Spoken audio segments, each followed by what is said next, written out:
Hello friends, welcome to a new chapter today. In this chapter, we are going to learn about preventive obstetrics. So in the preventive obstetrics, first we will learn about mother and child health. So in the mother and child health first we will have to see the antenatal and postnatal visits according to reproductive and child health program. According to reproductive and child health program, ideal antenatal visits should be done at 13 to 14. So 0 to 7 months. In the first 0 to 7 months, we should do once. The pregnant woman should go for an antenatal visit once in every month, whereas next 8 months, in the 8th month she should go twice a month, and in the 9th month she should go once a month. So that accounts for total of 13 to 14 antenatal visits. These are ideal. But if you were asked what are the minimal antenatal visits, minimal antenatal visits are always 3. That is first visit in first trimester, second visit in second trimester, and third visit in third trimester. That is, you should ask her to come once in once in each trimester. Okay, then we have minimal antenatal visits. If you were asked what about the minimal antenatal visits, if one per trimester is not possible, then what is the minimum antenatal visits? If this is asked question like this, then in the first and in such case, first antenatal visit should be done in 20 weeks of period of gestation, second antenatal visit should be done in 32 weeks of period of gestation, and third antenatal visit should be done in 36 weeks of period of gestation. So first antenatal visit in 20 weeks, second antenatal visit in 32 weeks, and third antenatal visit should be done in 36 weeks of period of gestation. If once in each trimester is not possible, then what about the minimum antenatal visits that should be done? Overall, minimal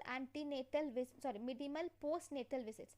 Minimal postnatal visits that should be done are 3. That is, first postnatal visit in less than 3 days, second postnatal visit in 1 week, whereas third postnatal visit should be done in 8 weeks. Then we have something called as at-risk approach. So at-risk approach are mainly done to identify the people, that is to identify the high risk cases, and you will have to give appropriate care into all the mothers. You will have to give appropriate care to all the mothers, but you should give even specialized care for high risk mothers. You will give appropriate care for all mothers, but you give specialized care for high risk mothers. So at risk in approach mainly includes, we will have to look at risk infants we have, and also at risk mothers we have.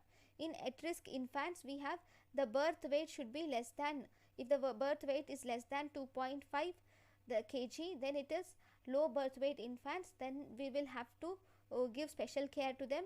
Twins, birth order more than 5, artificial feeding, weight less than 70% of expected, that is second and third grade of malnutrition, failure to thrive, failure to gain weight in 3 successive months, child with PEM and diarrhea, working mother or single parent. So all these are at risk infants. So what are they? Birth weight less than 2.5 kgs, that is low birth weight. Twins, birth order more than 5, artificial feeding, weight less than 70% of expected in second and third grades of malnutrition, failure to thrive, that is failure to gain weight in 3 successive months, child with protein energy malnutrition, diarrhea, working mother in single parent single parent. Then if you were asked who are at risk mothers are those who include elderly preemie, that is more than 30 years, elderly preemie more than 30 years, short statured preemie less than 140 centimeters, elderly preemie more than 30 years, short statured preemie less than 140 centimeters, any presence of malpresentations like breech delivery or transverse lie, antepartum hemorrhage, threatened abortion, anemia, eclampsia, twins, polyhydramnios, previous stillbirth, IUD, intrauterine death, previous intrauterine death or previous stillbirth, manual removal of placenta, elderly grand multipara, prolonged pregnancy, that is more than 14 days after expected date of delivery. So in all these cases, and also if associated with systemic disease like tuberculosis or diabetes mellitus, history of uh, LSCS or instrumental delivery. So all these mothers are called as at risk mothers. Then we will have to even look at the danger signs during the labor. Okay, danger signs during the labor are whenever there is sluggish or no pains after the rupture of membranes, when there is no progress or after the rupture of membranes. After rupture of membranes, if there is sluggish or no pains, no progress after the rupture of membranes, if there is prolapse of cord or hand, meconium stained liquor, or irregular fetal heart sounds, excessive show or bleeding during labor, collapse during labor, placenta is not separated within half an hour after delivery, postpartum hemorrhage or collapse, temperature more than 38 degrees Celsius. So all these are the danger signs which are seen during labor. Then we will have to look at nutritional requirements of the mother and infancy. So if you see daily recommended dietary allowance for an infant, that is in the 0 to 6 months. So if you see for an infant at 0 to 6 months is 6 to 8 at 0 to 6 months is 92 kilocalories per kg per day. So in infancy, the recommended daily allowance from 0 to 6 months is 92 kilocalories per kg per day. For 6 to 12 months, it is 80 kilocalories per kg per day. Then for an adult reference male,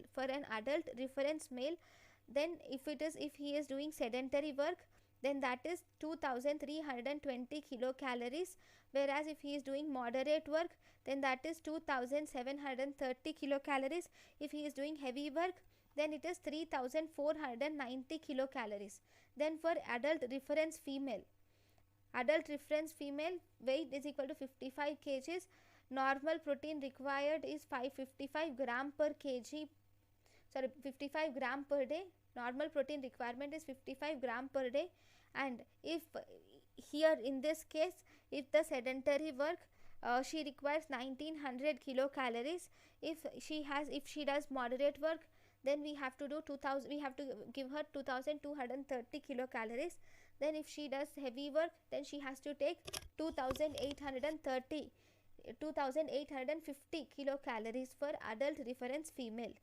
Then if you see in pregnancy we will have to add plus 350 kilocalories per day and plus 23 grams of protein, plus 350 kilocalories per day from the above list, and you will have to add 23 gram per day. So if the mother is lactating, then it depends. If she is in first 6 months of lactation, then we should add plus 600 kilocalories per day plus 19 grams per day of proteins, whereas in the next 6 months, that is 6 to 12 months, then we should give 520 kilocalories per day plus 13 grams per day of proteins. Okay, then if you see the nutrients, pregnancy and lactation, calcium she should take 1200 milligrams per day during pregnancy, and lactation also she should take 1200 milligrams per day. Iron during pregnancy she should take 35 milligrams per day, and during lactation she should take 21 milligrams per day. Vitamin A she should take 800 microgram per day, whereas during pregnancy, in lactation she should take 950 microgram per day. Then there are something called as cleans of delivery. The cleans of delivery include, we have 5 cleans of delivery. These 5 cleans are mainly done to estimate the neonatal tetanus. Okay, first we have clean delivery surface. The 5 cleans include, we have having clean delivery surface, clean hands of birth attendants. So for clean hands of birth attendants, they should clean their hands with soap and water. Clean cord cut or blade or instrument, we should use a new razor blade. Clean cord tie, where a clean place of thread is used for cord tie. Clean cord stump, which is nothing to be applied to the cord. Okay, so these are 5 cleans. In the beginning we used to have only 3 cleans, that is clean delivery surface, clean hands and clean cord cut. Later, clean cord tie and clean cord stump are added to form 5 cleans. Right now, there are something called as 7 cleans. In this 7 cleans, these 5 cleans, along with that, there are 2 more cleans which are added, which include clean water and clean towel for hand washing. So, what are the cleans? Clean delivery surface, clean hands, clean cord cut, clean cord tie, clean cord stump, clean water and clean towel for hand washing. So all these are clean for delivery surface. Then we have something called as iron folic acid tablets. So in iron folic acid tablets, in this we give 100 milligrams of elemental iron and 500 micrograms of folic acid are given for 100 days minimum in pregnancy. We should give at least minimum of 100 days. For minimum of 100 days, we should give this iron and folic acid tablets. Okay. So according to the present Anemia Mukt Bharat, pediatric tablet of iron and folic acid contains 20 milligrams of elemental iron and 100 milligrams of folic acid for 100 days minimum every year till 5 years of age. So first, if you see elemental iron and folic acid for children less than 5 years of age. So for children less than 5 years of age, elemental iron of 20 milligrams and 100 micrograms of folic acid is given bi-weekly in a bottle of 550 ml bottle. In a 50 ml bottle, we give 20 milligrams of iron and 100 micrograms of folic acid bi-weekly. Then in children of 5 to 9 years of age, we give 45 milligrams of elemental iron and 400 micrograms of folic acid weekly, that is in pink colored tablet. Then we have for the children which is 10 to 19 years of old, adolescents, we give 60 milligrams of elemental iron and 500 micrograms of folic acid weekly, and it is blue tablet. We give it as blue tablet. Then if you see in females of 20 to 49 years females, at 60 we give 60 milligrams of elemental iron and 500 micrograms of folic acid we give weekly as red color tablet. If she is lactating or pregnant woman, we give 60 milligrams of elemental iron and 500 micrograms of folic acid, we give it daily as red color tablet. Okay, so this is what we should give. Then we have birth weights. So if you see the birth weight is the single important determinant of the chances of survival and healthy growth and development. If you were asked what is the single best measurement to assess the physical growth, that is weight. Birth weight is probably measured in first hour of the life itself. So whenever the mother has does smoking during pregnancy, or if there is decreased birth weight, then if she smokes during pregnancy, then the birth weight decreases by 170 grams. So smoking should always be avoided in pregnancy.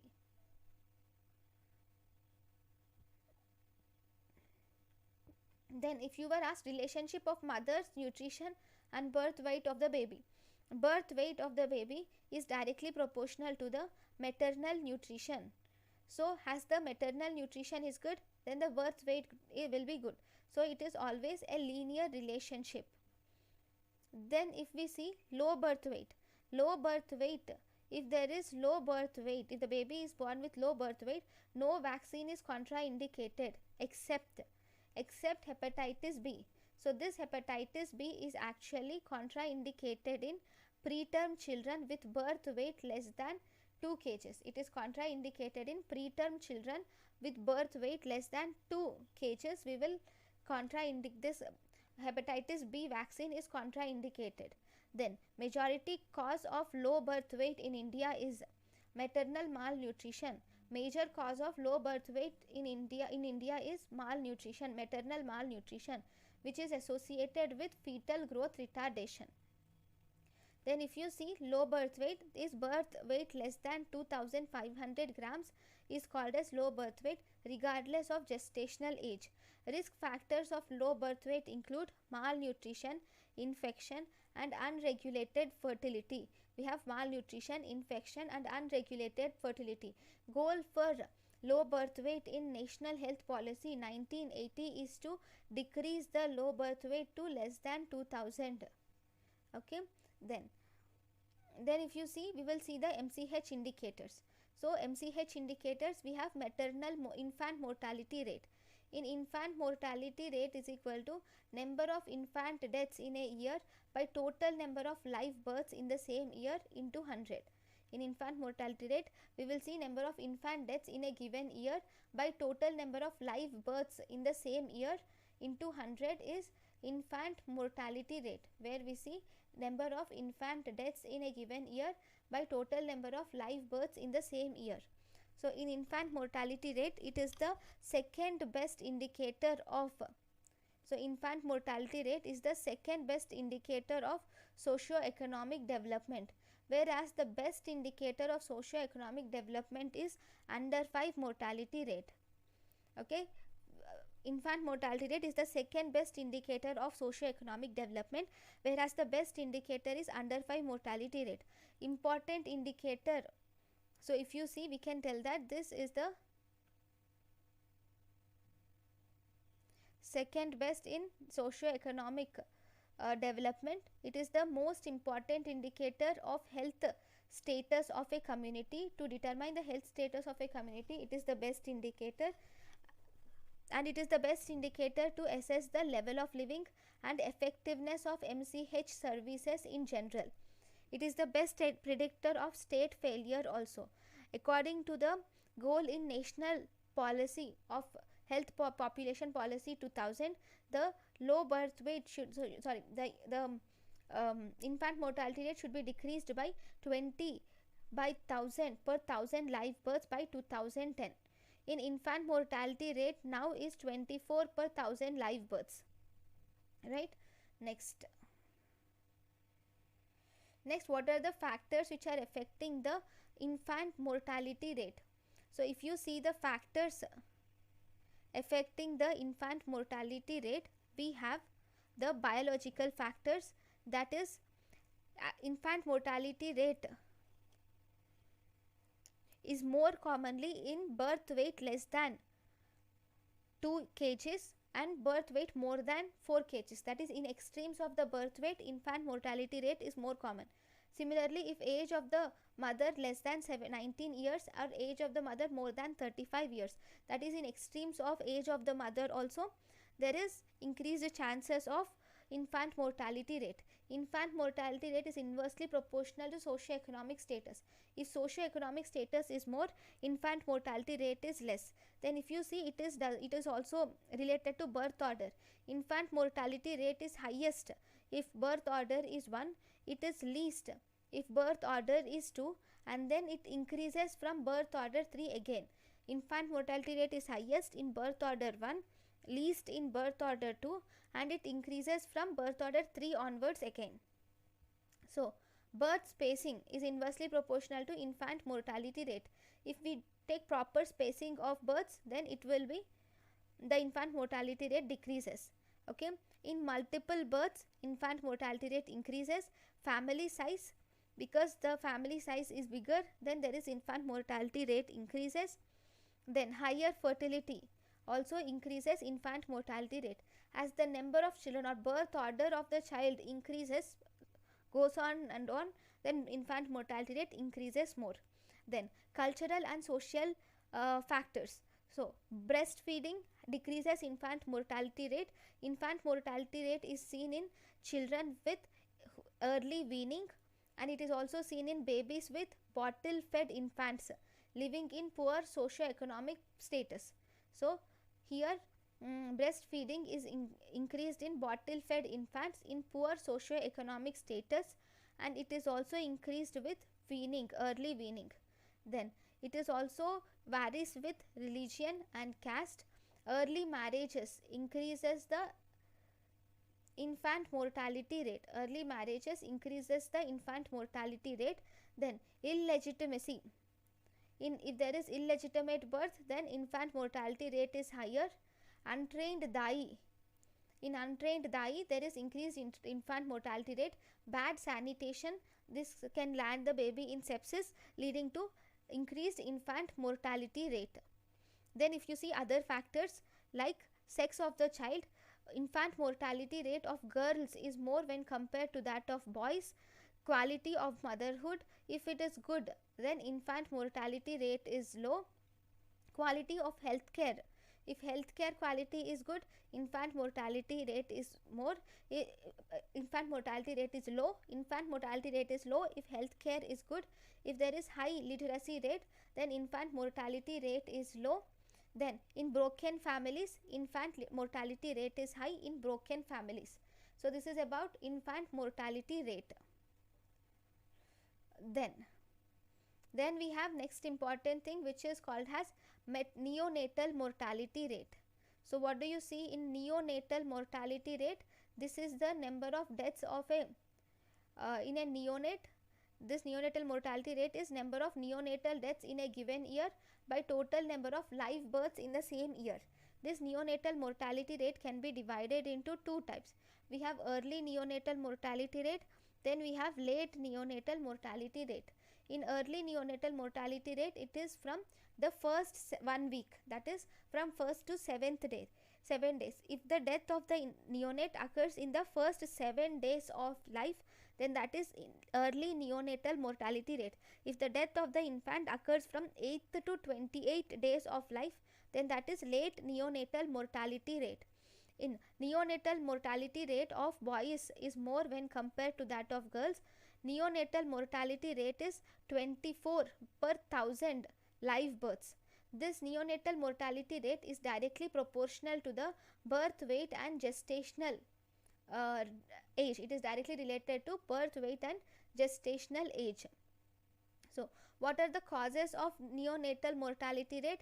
Most common cause of early neonatal mortality rate is prematurity and congenital anomalies. Most common cause of early neonatal mortality rate is prematurity and congenital anomalies. Most common cause of late neonatal mortality is infections, especially from diarrhea or tetanus. Other conditions like condition of placenta and cord, acute respiratory tract infections, hemolytic disease of newborn, difficult labor, all these are also associated with neonatal mortality rate. Condition of placenta and cord, late acute respiratory tract infections, hemolytic uremic syndrome, birth injury and difficult labor. So all these are also associated with neonatal mortality rate. Then we have next component, which is we call it as maternal mortality rate. So when do you call maternal mortality rate? In maternal mortality rate, death of the female while being pregnant or during delivery or within first 42 days of termination of pregnancy in a year by total number of live births in the same year. So maternal mortality rate includes death of the female while being pregnant or during delivery or within 42 days of termination of pregnancy in a year by total live births in the same year for into 1 lakh population. Per 1 lakh population is called as maternal mortality rate. In maternal mortality rate, if you see, the causes of maternal mortality rate include, maternal mortality includes hypertensive disorder. First most common cause is hemorrhage, followed by sepsis, abortions, obstructed labor and hypertensive disorders. Then in Millennium Development Goal, maternal mortality rate decreases by 3/4 by 2015. Maternal mortality rate has to decrease by 3/4 by 2015 according to that is the goal which is formulated by Millennium Development Goal.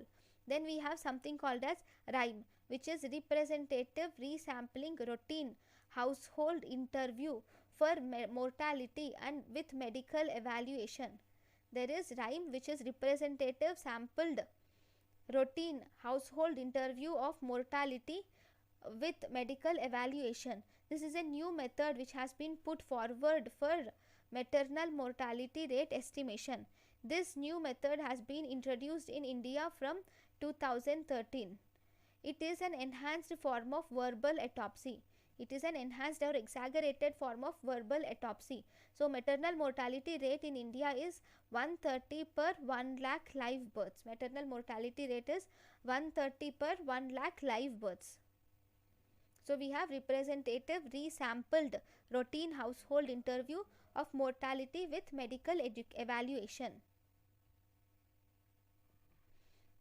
Then the next parameter is we have child mortality rate. Okay, in the child mortality rate we have number of births of children less than 5 years or under 5 mortality rate. So it is less than of children less than 5 years in a year by total number of live births in a year into 1000. So under 5 mortality rate is 39.4 per 1000 live births.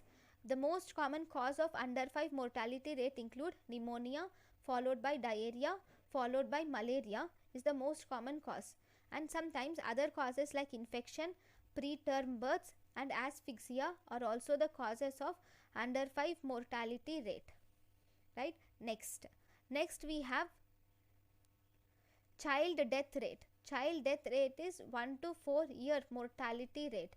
So in child death rate we see here the number of deaths of a children 1 to 4 years of age in a year by mid-year population of a children of age 1 to 4 years into 1000. This child death rate is most refined indicator of social situation of the country. It is the most refined indicator of social situation in the country than infant mortality rate. Highest risk of death among 1 to 4 years is second year of life. Okay, second year of life has more risk among 1 to 4 years of life. So the most common cause of child death rate is in developing countries, if you see, that is diarrheal diseases and infections, whereas in developed countries accidents are the most common cause of death in developed countries. Okay, according to Millennium Development Goal 4, this Millennium Development Goal 4 has put forward that the child mortality should decrease by 2/3 by the year 2015. By the year 2015, the child mortality should be decreased by 2/3. Okay, now we have, according to UNICEF, under 5 mortality rate. According to UNICEF, if you see, under 5 mortality rate is the best indicator of socio-economic well-being and development. Socio-economic development and well-being, the best indicator is under 5 mortality rate according to UNICEF.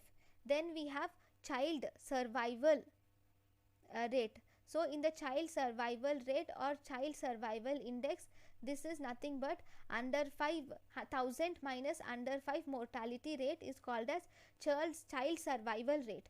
Child survival rate is equal to 1000 minus under 5 mortality rate by 10 is child survival rate.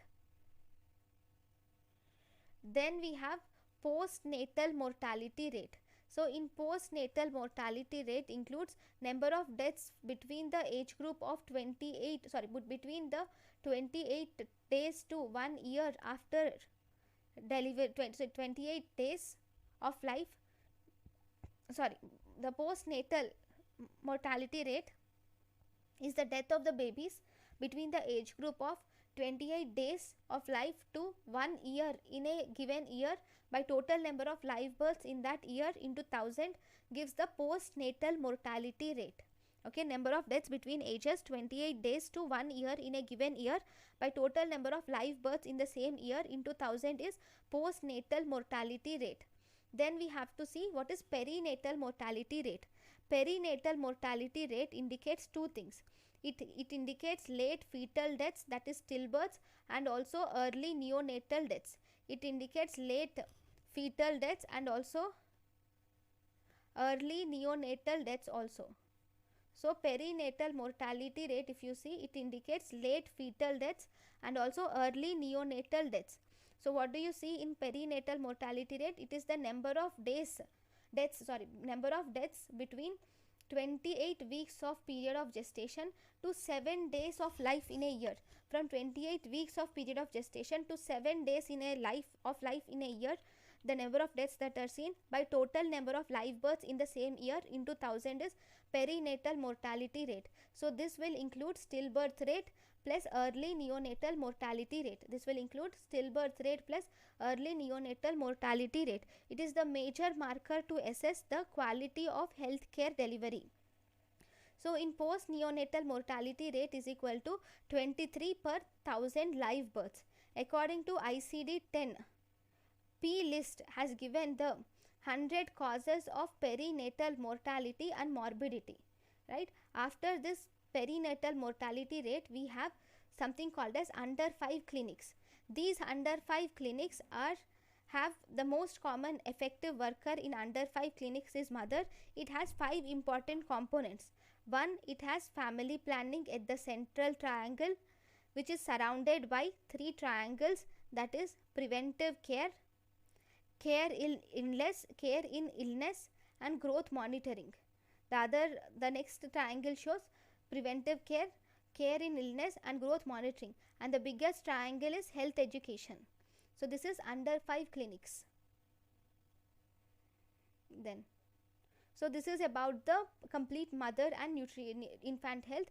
So thank you guys for watching my lecture. In the next class we will learn about some child programs. Thank you for watching my lecture. Thank you.